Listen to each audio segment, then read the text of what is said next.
Haleluya, puji Tuhan, shalom. Bersyukur kepada Tuhan sebab kasih setia Tuhan.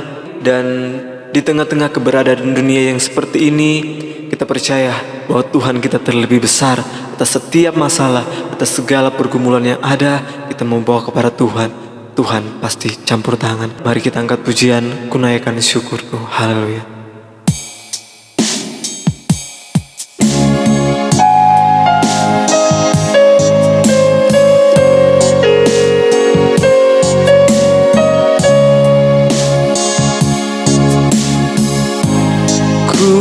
Naikkan syukurku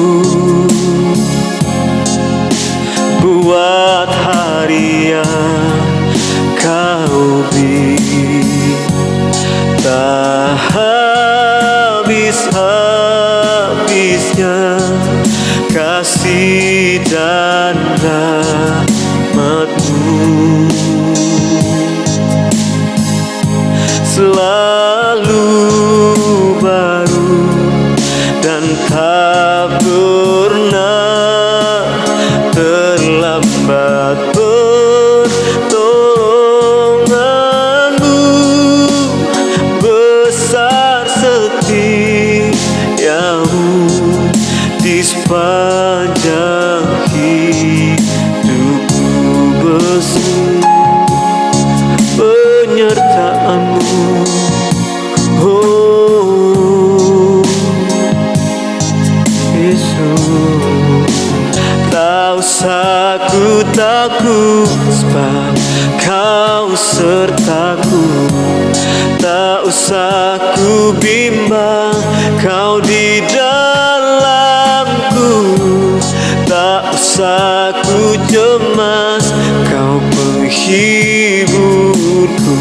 Saat ku lemah, Kau kuatku. Ku nyanyi haleluya,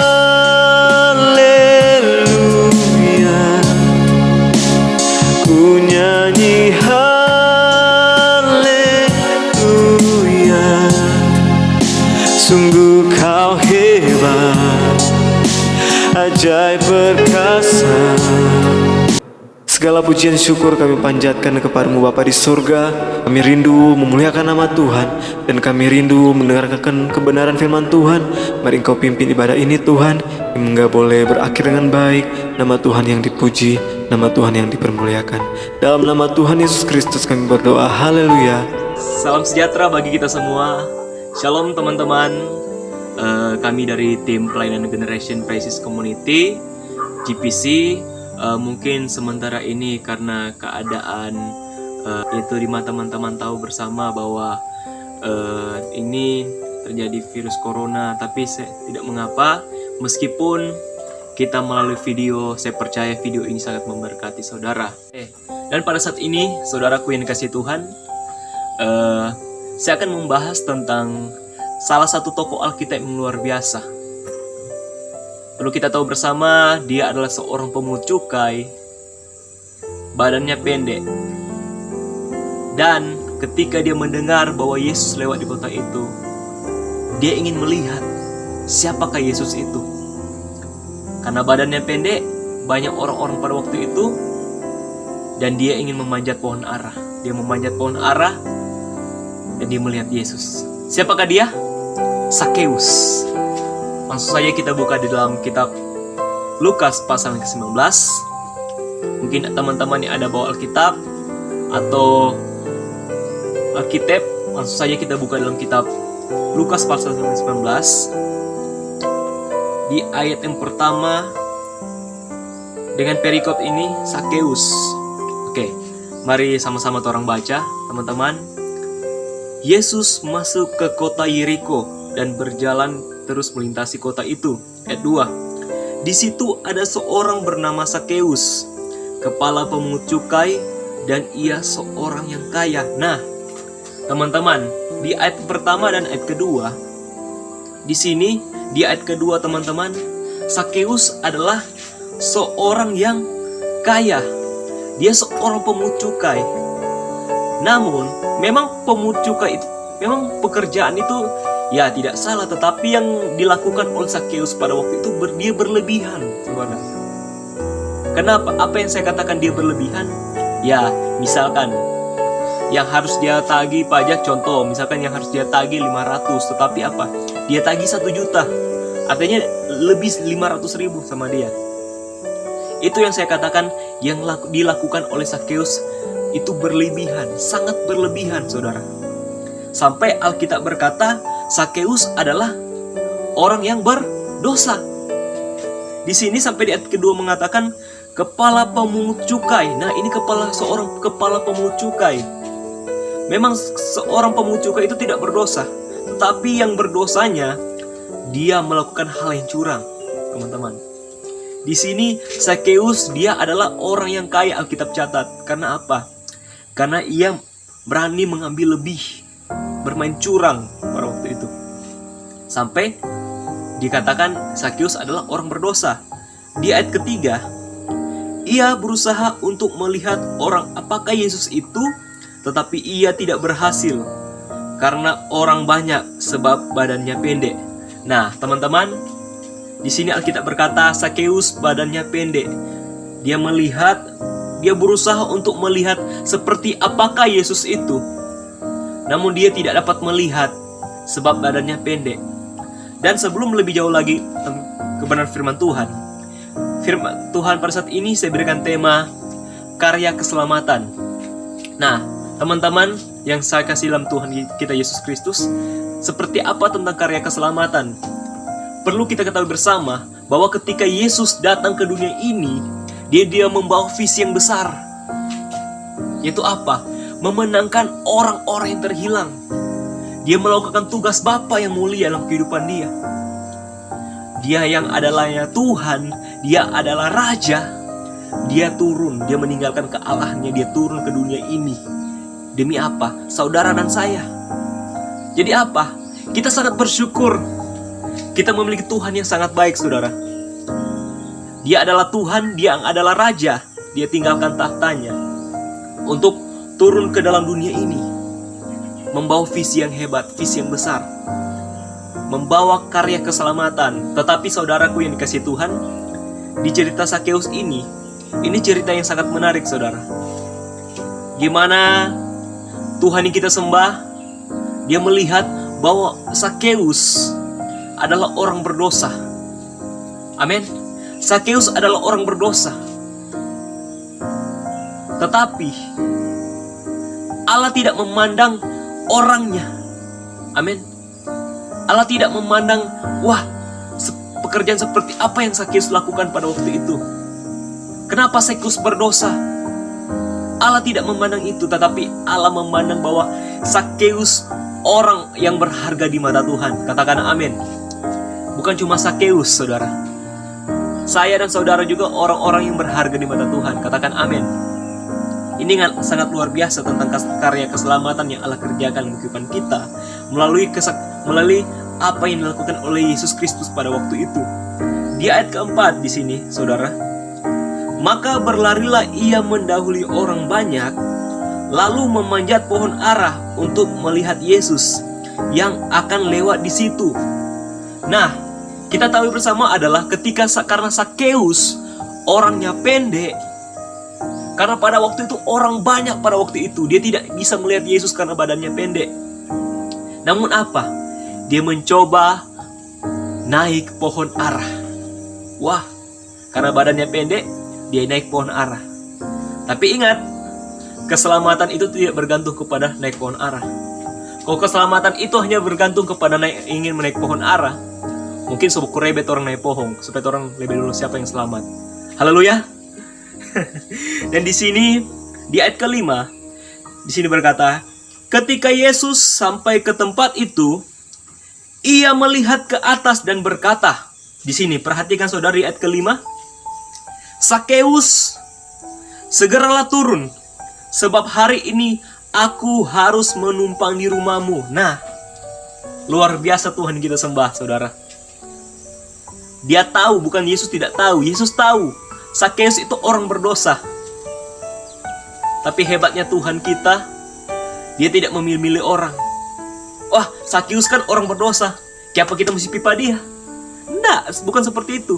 Sakeus kan orang berdosa, kenapa saya harus pergi ke rumahnya? Iya kan? Tidak, Allah yang kita sembah tidak seperti itu. Yesus tidak seperti itu. Berarti ketika Yesus ingin datang ke rumahnya Sakeus, berarti ada karya keselamatan yang harus Yesus lakukan, yang Yesus harus kerjakan. Amin. Ini harus yang Yesus kerjakan. Bagaimana dengan kita? Ketika kita melihat, wah, orang itu pencuri, orang itu pembunuh, kita mau barikat pada dia. Nah, bagaimana kita dapat menjadi berkat bagi orang tersebut? Bagaimana kita dapat memberitakan kasih Yesus, kasih Bapa yang luar biasa dalam kehidupan orang itu? Kalau kita rasa jijik terhadap orang itu, ingat, jijik boleh, tapi jijik akan dosanya, bukan kepada orangnya. Amin. Jangan kita jauhi orang itu, tetapi harus kita dekatkan dia. Kita beritakan tentang kasih Yesus kepada orang itu. Kita harus memberitakan tentang kasih Bapa kepada orang itu, agar melalui kehidupan kita dapat memberkati orang tersebut dan orang itu dimenangkan. Haleluya. Di sini saudara, di ayat ke-6, apa yang Sakeus lakukan? Apa respon Sakeus terhadap Yesus? Ketika Yesus berkata kepada Sakeus, Sakeus, di sini segeralah turun, sebab hari ini aku harus menumpang ke rumah siapa? Rumah Sakeus. Yesus menumpang ke rumah Sakeus, saudara. Dan di sini ayat ke-6, respon Sakeus terhadap Yesus yaitu apa? Lalu Sakeus segera turun dan menerima Yesus dengan suka. Dengan suka apa? Dengan sukacita. Keren. Sakeus menerima Yesus dengan sukacita. Dengan penuh sukacita, saudara. Karena di ayat ke-7, setelah itu di ayat ke-7, tetapi semua orang yang melihat hal itu bersungut-sungut, katanya, ia menumpang di rumah orang berdosa. Emangnya Tuhan itu kita? Emangnya Yesus itu seperti kita? Tidak. Tujuan Yesus datang ke dunia ini tadi saya katakan membawa karya keselamatan, visi yang hebat, visi yang besar, yaitu memenangkan orang-orang yang terhilang. Karena dia tahu dunia ini akan binasa. Apa? Dia selamatkan dunia ini melalui apa? Pengorbanan yang di atas kayu salib. Menjadikan saudara saya itu orang-orang yang berharga. Menjadikan saudara saya itu orang-orang yang layak di hadapan Tuhan. Menjadikan saudara saya itu apa?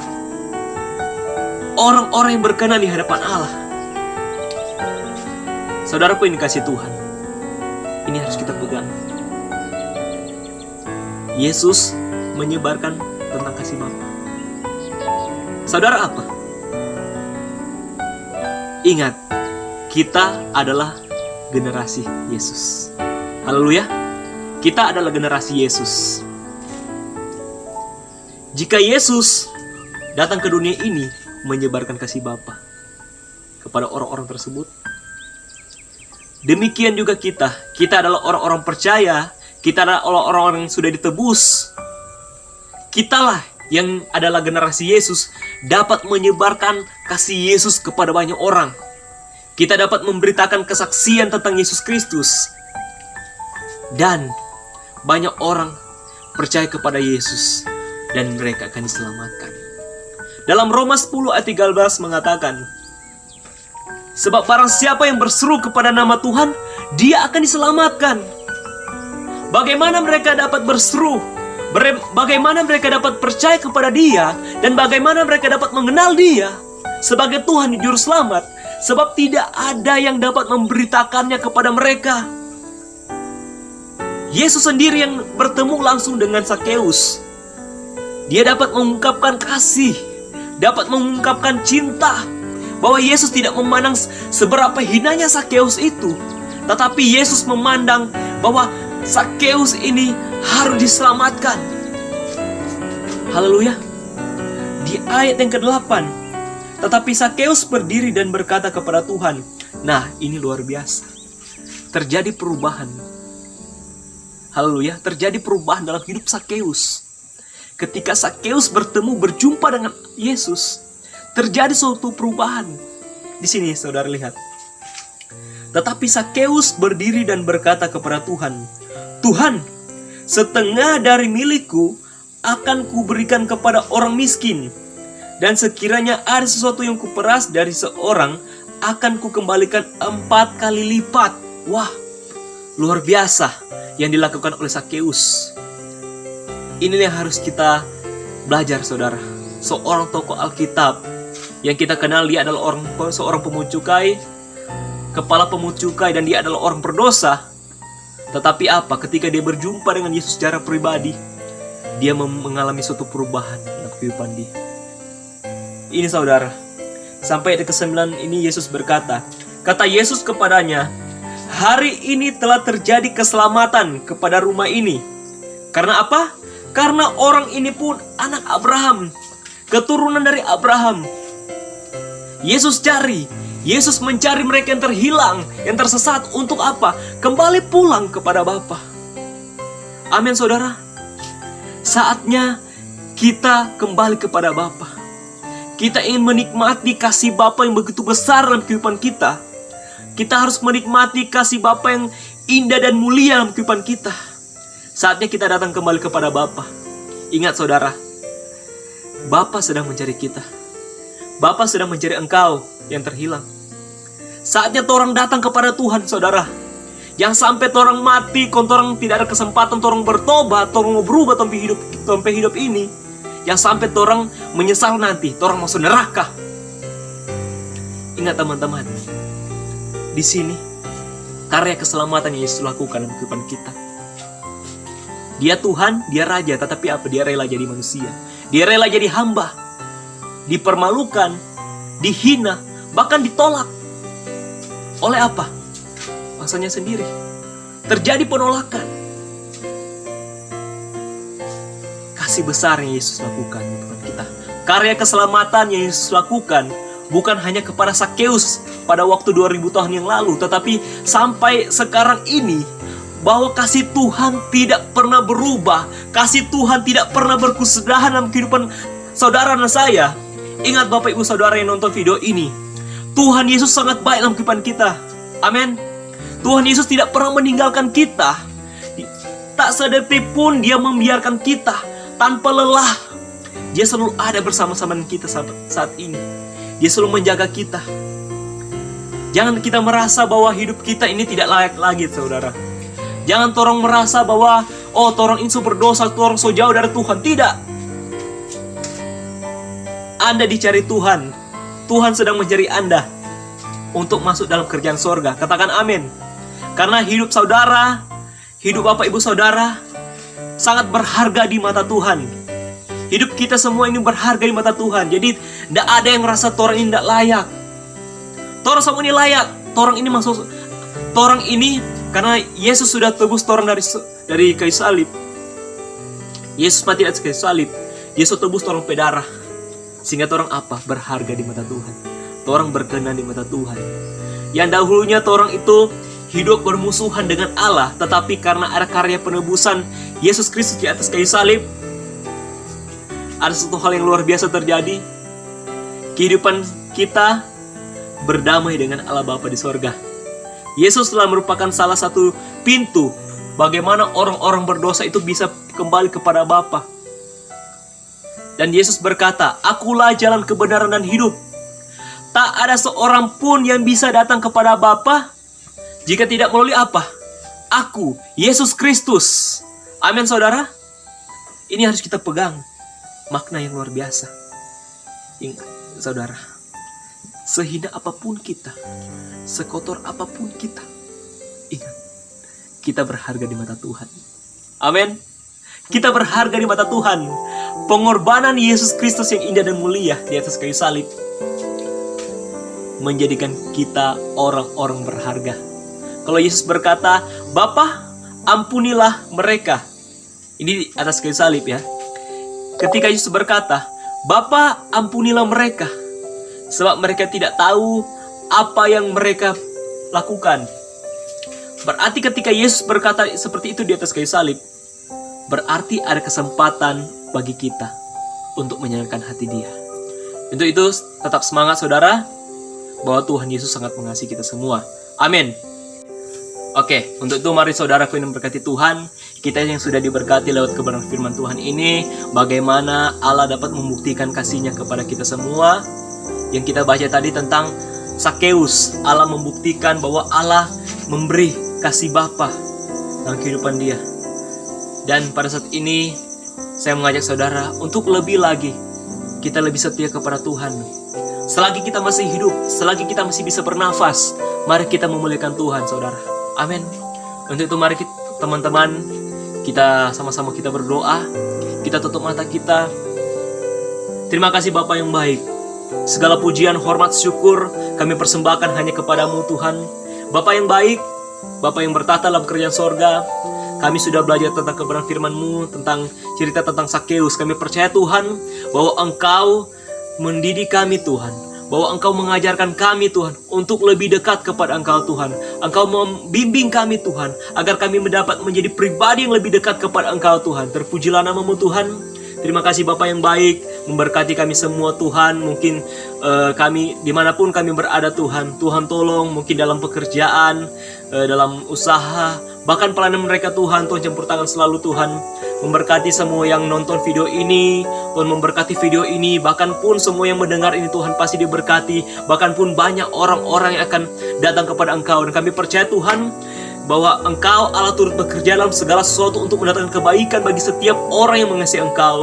Dan kami percaya Tuhan segala sesuatu yang tidak kami inginkan terjadi, bahwa Engkau izinkan ini sesuatu hal yang terjadi dalam kehidupan kami. Kami percaya Tuhan bahwa Engkau Allah yang berencana, Engkau Allah yang merencanakan sesuatu yang hal yang luar biasa dalam kehidupan kami.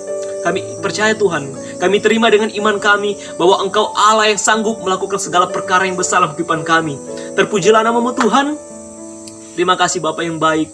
Kami tetap membawa bangsa dan negara kami ke dalam tangan-Mu yang penuh kasih. Indonesia Tuhan penuh kemuliaan Tuhan. Tuhan memberkati pemimpin kami Tuhan, dari pejabat tertinggi sampai kepada pejabat terendah. Bahkan semua Tuhan, kami membawa kehidupan mereka ke dalam tangan-Mu yang penuh kasih. Kami percaya Tuhan, melalui kejadian yang terjadi ini Tuhan, kami percaya Tuhan, revival, pemulihan, mujizat, kesembuhan pasti terjadi dalam negeri kami Indonesia Tuhan. Terpujilah nama-Mu Tuhan. Bapa yang baik, Tuhan memberkati Tuhan kami dari tim Generation Crisis Community GPC, memberkati setiap anggota, memberkati setiap kami yang terlibat, bahkan seluruh hamba-hamba Tuhan, seluruh gereja-gereja. Kami menserahkan kehidupan mereka ke dalam tangan-Mu yang penuh kasih.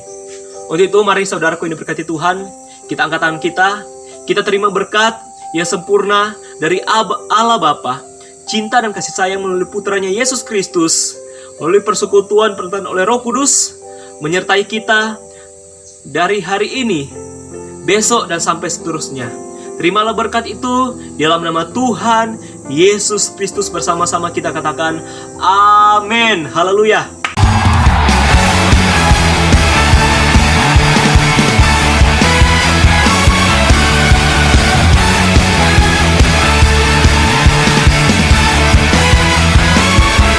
Jiwa bebas terlepas, kuasa maut telah terhempas. Nama Yesus pemenang, nama Yesus jawaban. Langkah takkan berhenti, berlari sampai akhir. Surga tinggi namanya, surga raja namanya. Roh Kudus membakar setiap kami. Anakmu yang sampai Tuhan kalah dengan dunia ini. Justru apa? Kalahkan dunia ini dengan apa? Kasih Tuhan yang Tuhan berikan kepada kita. Amin. Amin. Tuhan kalahkan dunia ini. Jangan orang membiarkan dompet diri ini apa? Dikalahkan oleh mereka. Merasa sakit, dihianati tanpa harus mengkhianati, disakiti